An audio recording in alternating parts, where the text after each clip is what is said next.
make this work, everything's going to have to revolve around this piece.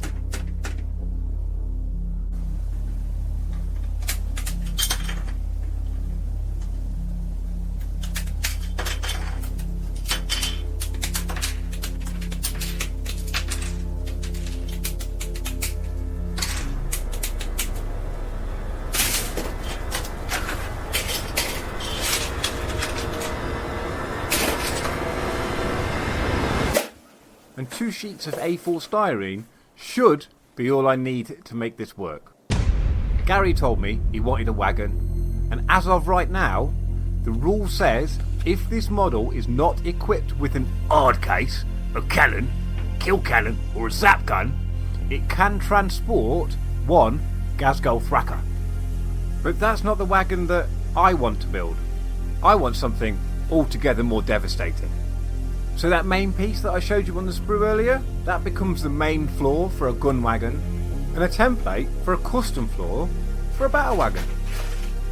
The original floor then has custom made side panels and base panels built to build the main chassis, and vice versa for the custom floor.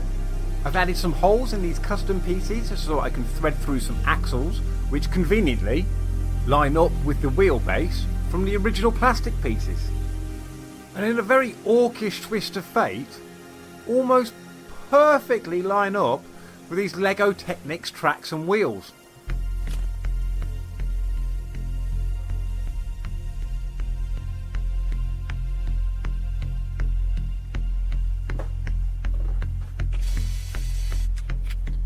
All the other bits of LEGO that are required to hold everything together are pretty easy to source. If you've got a couple of kids lying around, well, you know what to do. And if you don't, steal them from friends who do have kids. I'm going to make the assumption that if you're into this hobby, you probably own a bit of superglue. And the baking soda needed to create a really strong bond can also be stolen either from the wife or from your nearest friendly old lady baker. And if it's not already part of your crafting arsenal, it bloody well should be.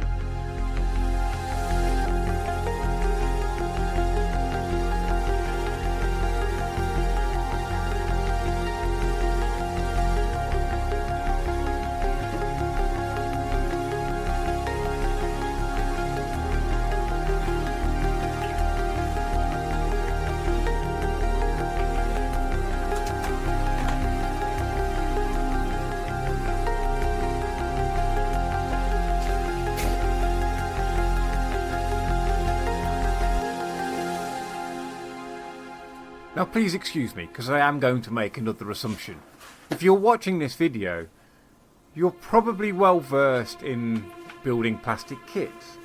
So you'll know about all these little lips and ledges that are used in plastic kits to help fit everything together. In terms of kitbashing, this now gives us a massive advantage, because the model is telling us where all the individual custom pieces that we need to build need to go.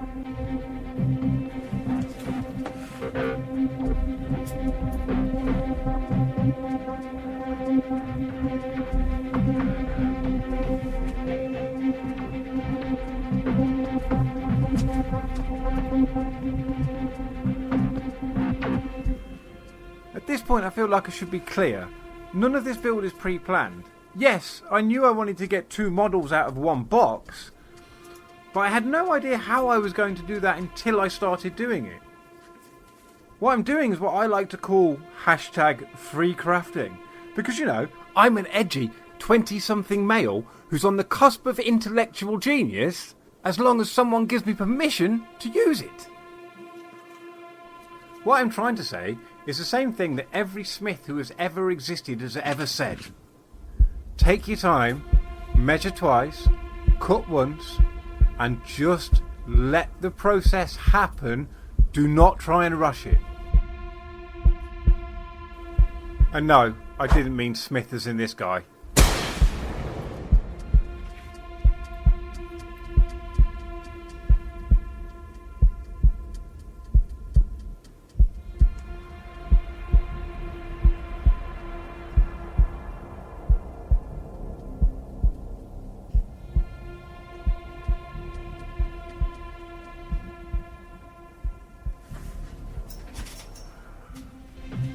I hope it's pretty clear by now that the gun wagon clearly needs a cab.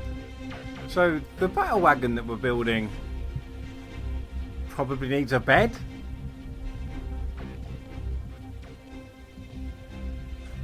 We can take some of those lessons that we've learned from building plastic kits and apply them to kitbashing to make our lives, well, so much bloody easier.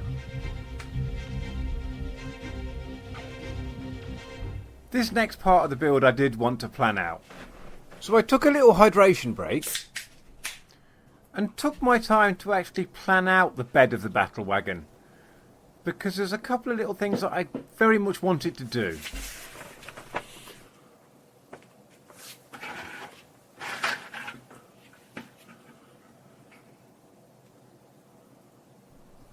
If you saw my previous video, you know that this is my Gary. He's a kit-bashed, turn-of-the-century metal model.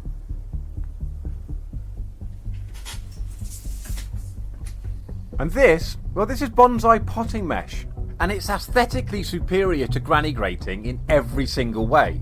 I mean, just look at it in situ.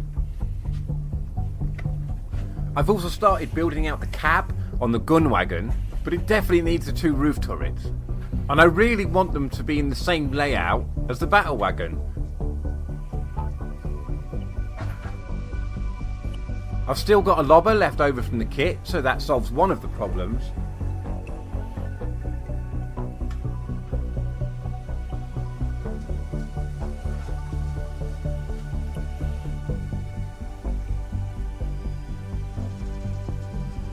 But building another turret from scratch from plastic card, well, that's a bit of an headache. Luckily, I found all these pieces in my bits box, and I think the turret's originally from an old Horus Heresy model. To make this visually cohesive with the battle wagon, I really need to find a way of rounding the turret at the front of the cab. And luckily I found another bit in one of my boxes that's going to help make this process a lot easier.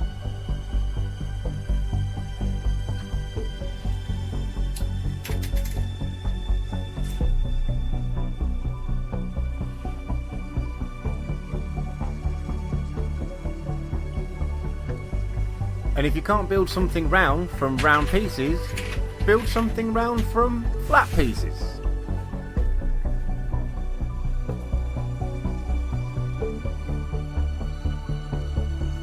It can be quite a tedious process and does require a lot of patience, but it does work and is a good tool to have in your box. But before you start doing something like this, make sure you have a good rummage in your bits box first.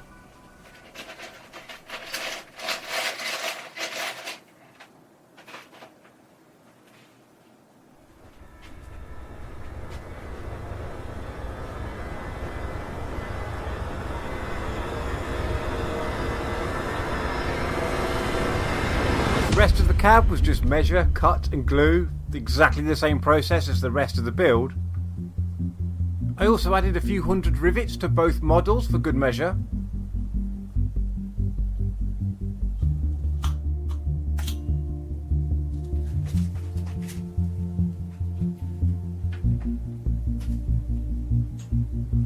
There's still a few more bits that I need to add, again, to both models, but I need to start the painting process first.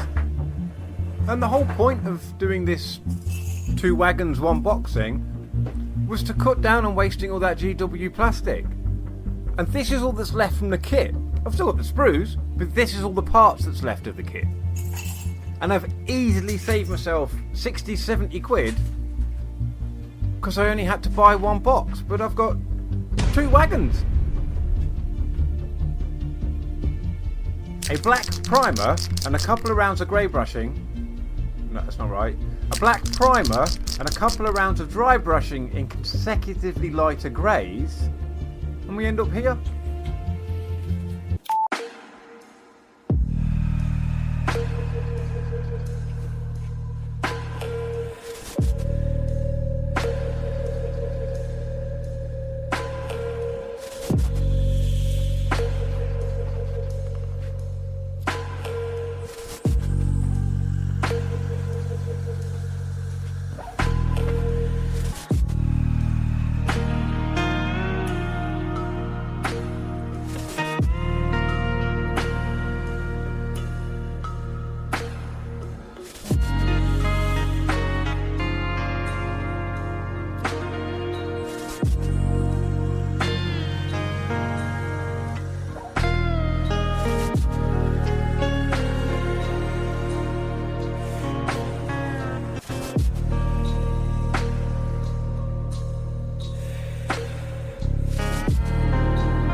And if you haven't seen Gary's Kitbash yet, here it is.